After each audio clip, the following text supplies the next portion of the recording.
That is the President of the United States. And he isn't talking about a terrorist. He isn't talking about a foreign dictator. He is talking about his own national security advisor. I don't think he's fit for office. I don't think he has the competence to carry out the job. And that is the advisor, firing right back at the president. It is the summer of 2020. The world is burning with a global pandemic. But inside the West Wing, a silent clock is ticking down. Most people think this was just a political breakup. They think it was just a clash of personalities. They are wrong. This was a hostage situation. For 17 months, John Bolton held the president's foreign policy hostage. We were 10 minutes away from bombing Iran. We were one signature away from a total collapse of diplomacy in Korea. Donald Trump thought he could hire a mad dog to scare his enemies. He thought he could put a leash on a wolf. He failed. And that failure nearly dragged the entire world into a conflict we would never recover from. This is the story of how close we actually came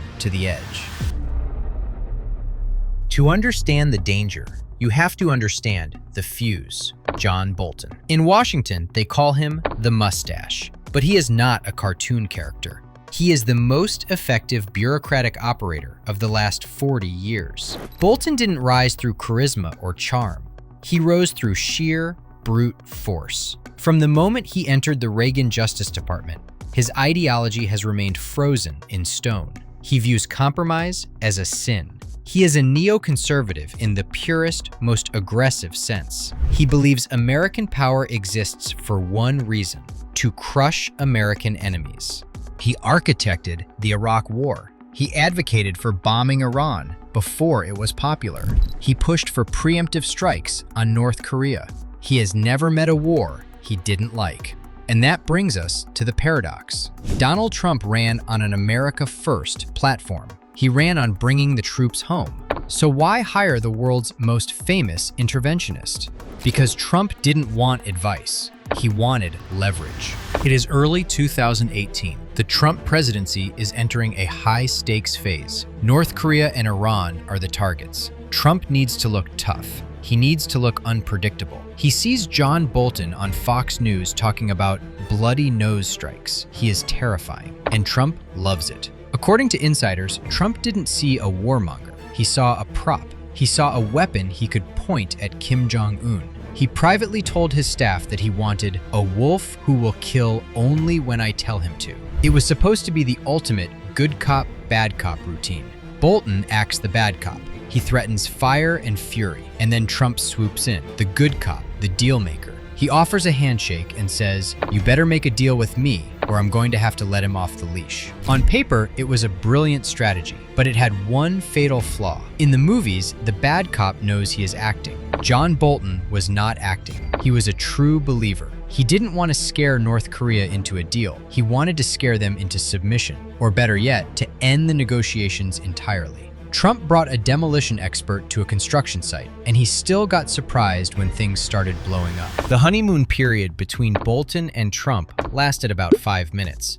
But the real sabotage began in Hanoi, Vietnam, February 2019. The second summit between Donald Trump and Kim Jong-un. Trump wanted a legacy-defining deal.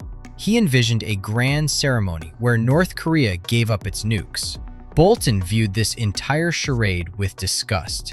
He believed talking to dictators showed weakness. So, days before the summit, Bolton went on television. The interviewer asked him how North Korea should disarm. Bolton didn't propose a gradual plan. He looked dead into the camera and said 2 words: Libya model. We have very much in mind the Libya model from 2003, 2004. To a normal person, that sounds like policy jargon. To a North Korean dictator, that sounds like a death threat. Because the Libya model refers to Muammar Gaddafi giving up his nukes only to be executed by rebels years later. Bolton was telling North Korea, "Give up your guns so we can kill you." Pyongyang went ballistic. They threatened to cancel the summit immediately. Trump was furious, but the summit went ahead anyway. Yet, Bolton was right there in his ear. According to reports, he urged Trump to demand everything immediately: chemical weapons, biological weapons, missiles. It was a poison pill. Kim Jong-un walked away. The The summit collapsed. Trump flew back to Washington empty-handed. But on the plane ride home, Bolton was reportedly beaming. He had won. But if Hanoi was a skirmish, Iran was almost a full-scale war. June 2019. An Iranian missile shoots down a U.S. Global Hawk surveillance drone. This was a $130 million direct provocation. For Bolton, this was the casus belli. He urged Trump to hit back. He wanted to bomb 3 Iranian sites. Bolton went home that evening thinking he had finally pushed the isolationist president to pull the trigger. But 10 minutes before the strike, the phone rang. Trump called it off. He learned 150 people would die. He tweeted that it was not proportionate. To Trump, this was a flex of humanitarian restraint. To Bolton, it was humiliating weakness. It was an invitation for every enemy to take a shot. From that moment on, the relationship was dead. Bolton stopped taking notes, and he started taking receipts. By late summer 2019, the tension was toxic. But Trump had one more surprise left: Camp David. September, Trump hatched a secret plan to invite the Taliban leaders to the presidential retreat, days before the 9/11 anniversary. For Bolton, this was blasphemy. Inviting the people who harbored al-Qaeda to Camp David? The argument inside the Oval Office was explosive. Bolton made it clear he would have nothing to do with it. Then, the leaks started. Stories appeared in the press, painting Bolton as the lone voice of reason stopping a bad deal. Trump saw Bolton trying to play the hero and make the president look like a fool. September 10th, 2019, a notification popped up on millions of phones. A tweet from Donald J. Trump. I informed John Bolton last night that his services are no longer needed at the White House.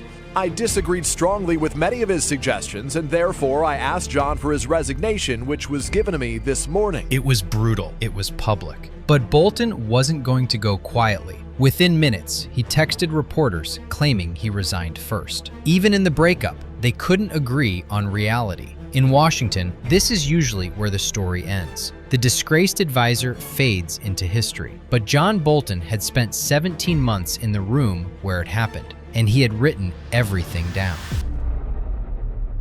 Summer 2020. Rumors start swirling. Bolton has a manuscript, and it isn't a polite memoir. It is a 577-page indictment. The White House went into full panic mode. Trump's Department of Justice sued to block the publication. They threatened to confiscate every dollar of Bolton's royalties. Trump called him a sick puppy and a washed-up warmonger. But this aggression only proved one thing: Trump was terrified. When the book hit the shelves, we saw why. Bolton didn't just attack the policy, he attacked the man. He painted a portrait of a president stunningly uninformed. But the biggest bombshell was about China. Bolton alleged that in a private meeting, Trump pleaded with President Xi Jinping, not for human rights, but to buy American soybeans and wheat.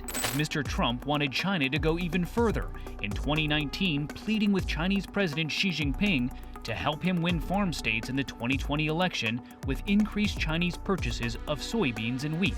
Why? To help him win the 2020 election. For Trump, this was the ultimate betrayal. He had brought Bolton in to be a loyal soldier. Instead, Bolton had gathered intelligence for 2 years just to weaponize it. But ironically, Trump's war against the book backfired. The Streisand effect took over. By suing to stop it, Trump made it the most famous book in the world. He wanted to silence the whistleblower. Instead, he handed him a megaphone. Trump thought he could use a war hawk to bluff the world. Bolton thought he could use a populist to bomb it. Instead of destroying America's enemies, they nearly destroyed each other and took global stability with them. We didn't just witness a bad hire. We witnessed a near catastrophe fueled by ego. So let me know in the comments, if Bolton had stayed one more month, do you think the bombs would have dropped?